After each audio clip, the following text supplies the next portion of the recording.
Thank you very much for joining us this evening. Now, owners of buildings on waterways are running out of time to move the valuables to safety, following the latest assurance warning by President Mahama to get state agencies to demolish all such buildings before the onset of the rains. President John Mahama, while addressing Muslims during this year's Eid prayers, served the strongest warning yet that such illegal activities will not be allowed to pose a threat of harm to the larger community.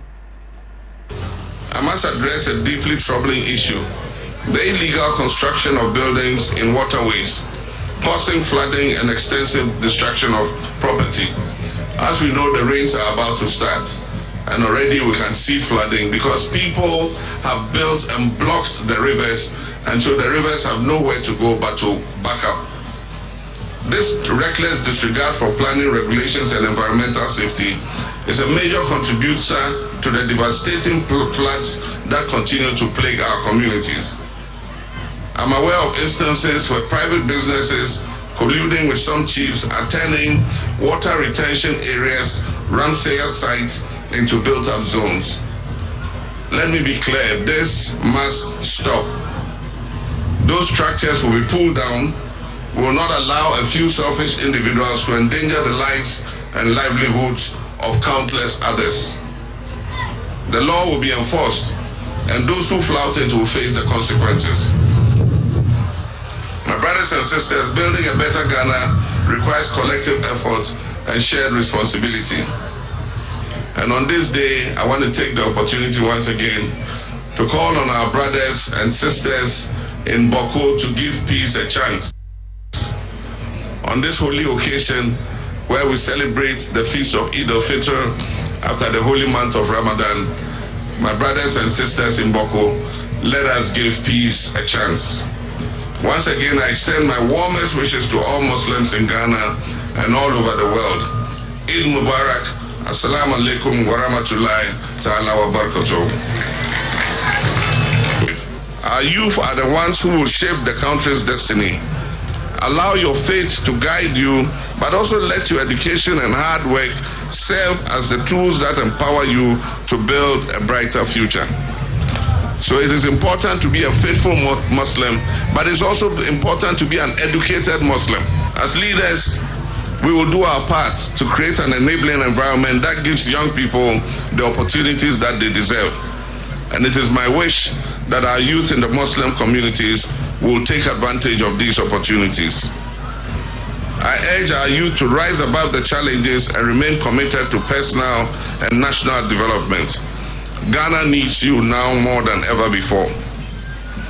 As we celebrate the culmination of a month of devotion with 2 days of Muslim holidays, as I promised, I reaffirm my commitment to the social contract I have made with you, the Muslim community, and the people of Ghana. And you heard President John Mahama speaking earlier at the Eid prayers. Well, this declaration, as in the earlier declaration to demolish structures in waterways, comes at a time the rains set in, exposing Ghana's drainage system once again. Let's speak to Dr. Richard Fiadumo. He's president of the Chamber for Local Governance. Good evening to you, sir. Thank you for joining us. Good evening to our church listeners and viewers. I mean, this is not the first time we're talking about buildings in waterways. In previous times, we used to see a lot of demolitions.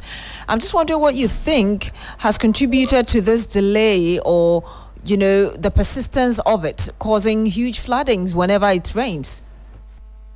Yeah, thank you very much. Admittedly, this is not the first time we are hearing this, and we always hear it after the devastation has occurred. So we are gladdened by the fact that the President, His Excellency John Dramani Mahama, is being proactive to warn ahead of time. I think not too long ago, he formed, a disaster committee that is headed by one of the Deputy Chiefs of Staff. So clearly, he wants to move ahead of time. But the facts remain that the political push has always not been there. If you go to the Ramshackle site, go to areas that people have built within the waterway, the assemblies sometimes become helpless to the extent that the kinds of people who are involved in perpetrating this illegality are people who are politically connected or politically exposed. as a result of that, many of the assemblies are declared redundant and they cannot take action. If you, for example, see what is happening at the Temaramsa site, you have a situation whereby every regional minister comes and just comes to do shadow boxing. They go to the place, they seize a few equipment, and before you say jack, it continues and it even becomes worse. Just when you think that, oh, action has been taken, in no time, you don't hear anything again. So for me, I am gladdened because the president is speaking ahead of the race. So we want to see very soon the MMDCs will take post, and we expect them to make sure that people do not build within the waterways. It is the duty of the assemblies. They are supposed to allow for development control. So how is it that people are able to build in waterways at the blind side of the assembly? So sometimes, in as much as persons who are politically exposed are also involved, some of the assembly are also, the engineers are also complicit in this matter. People go and they see that projects have sprung up. Sometimes they go, I'm sorry to say, go and collect money from them and they don't go there again, and the people are allowed to build indiscriminately. So I am happy that the president has spoken ahead of time. I want to believe that he will make sure that these demolitions happen the rain setting, so that nobody comes to say that his or a house has been targeted unfairly. Once the mapping is done and it is within the waterway, those structures must go, and the president must ensure that his task force do the work as it has to be done, because admittedly the assemblies have failed us. The assemblies have failed us, and you've just giving us that double-edged sword kind of argument with where, you know, the powerful individuals are involved and assemblies are not able to do anything, and instances when they have failed. Nonetheless, let's look at the situation where the assembly failed to ensure the right thing was done, and eventually buildings were put in waterways, even those who sold the lands as well. How would you expect the government or state agencies who, you know, have been directed by the president to ensure they go on this demolition exercise go about this? Yeah, so that is why I am particularly happy that this is being done or said ahead of the rains. So now everybody will see that these are preventive measures that the president and indeed his team is taking. So once it's a preventive measure, everybody will see that, yes, this has to be done. And nobody will sit and say that it's a political witch hunt or anything of that sort. But if we wait and the rains come and then the rains cause devastation to other people, then it now becomes difficult, because what you have seen in the past is that politicians only gloat when there's a disaster. They go and do shadow boxing, and as if they want to solve the problem. At the end of the day, they carry the media away and nobody gets to hear what happens there.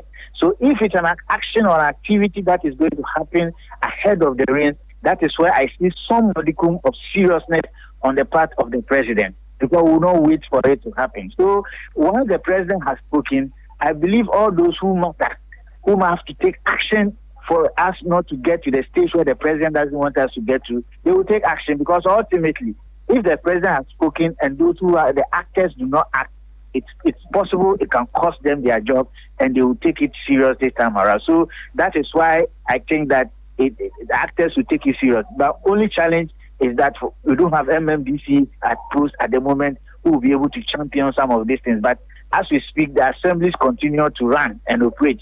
So once the president has spoken, the coordinating directors can take action and make sure the engineers go to make sure they mark all buildings which are in waterways and ensure that those buildings are taken out before the onset of the rain. So that will be the first step moving forward. Don't you think that we need to have a comprehensive look at this, where we're looking at the Lands Commission? Because at the end of the day, when you go to buy a piece of land, you go and do your search to ensure that everything is all right with it before you go ahead. Town and country planning. Everybody must be involved to ensure the right thing is done. Don't you think so? My sister, every assembly has a department. They have a development planning. They have physical planning. So town and country planning development, every assembly has it. The question is, why are they not doing what the taxpayers are paying them to do? It is because they do not have the political backing. Because sometimes they will tell you of the scene that sometimes you take an action, the next time you see you have been out for transfer, they will go and throw you somewhere and say that it's a normal thing. Now, transfers are beginning to become like punishment. So sometimes they also, they want to do approach, and they also want to avoid the consequences of it. So it all boils down to the political will. If the president is determined to make sure that all buildings in waterways are taken out. He will give that directive to the MMDCs, and the MMDCs will comply because they know that this is direct order from the president. But if it is not direct order from the president and they do, and then before you realize somebody calls you and says, if you are not careful, I'm going to show you where power lies. MMDCs also know that, yes, they were appointed, and if they want to step on the toes of some people, it can cost them their job. Then we have laxity setting in. So for me, I think that it is the political will, and once the president has spoken, I have no doubt in my mind that he's committed to it, and he should crack the whip to make sure that that is done. Anything less than that, without a political will, next year, by this time, you and I will be talking about floods again for buildings which are in waterways. So I think the time to act is now. Indeed, the time to act is now. Dr. Richard Fiadumo, thank you very much for speaking to us. The pleasure is mine. And you heard the president of the Chamber for Local Governance. Well, a cross-section of Ghanaians have also been sharing their views on this. Listen. I agree. So far as it is going to help to limit the rate of flooding in the country, especially in the capital. But then again, it begs the question that if that is where people live, then we should have alternative way of housing them after demolishing their structures. Because I would partly blame it on lack of government effectiveness and lack of prudent policies to de-urbanize the capital, which has more or less led to the current struggle or the current situation that we have on our hands. And so if it will help to some extent, yes, but we should also think about the people who are going to be displaced when these structures are demolished. We should find an alternative way for them, because there again, it is not their fault that they do not have better places to live. Yes, so I think I agree with the president's decision. So only if he has an alternative place for them to live at the moment, that would be good, because you can't just demolish someone's house they've lived in for several years and expect them to just move. You need to give them an alternative. So if he has other plans of moving them somewhere else, then I think it's a very good initiative. I think it depends. I would agree if the government would make concessions for these people so that they can land on their feet at other locations. But if such concessions aren't available, then I don't think demolition would be the best solution. I think it's a good idea if the government decide to demolish all those buildings that are in waterlogged area, because in the long run, it will help solve flood issues. Most of these areas are flood prone. So if they are able to clear all of them, I think it will go a long way to prevent any unfortunate natural disasters. And what I will advise the government to do is to compensate these people, so that even if their properties are destroyed, a little bit compensation will go a long way to appease them somehow. Yes. Your views there. Well, still on the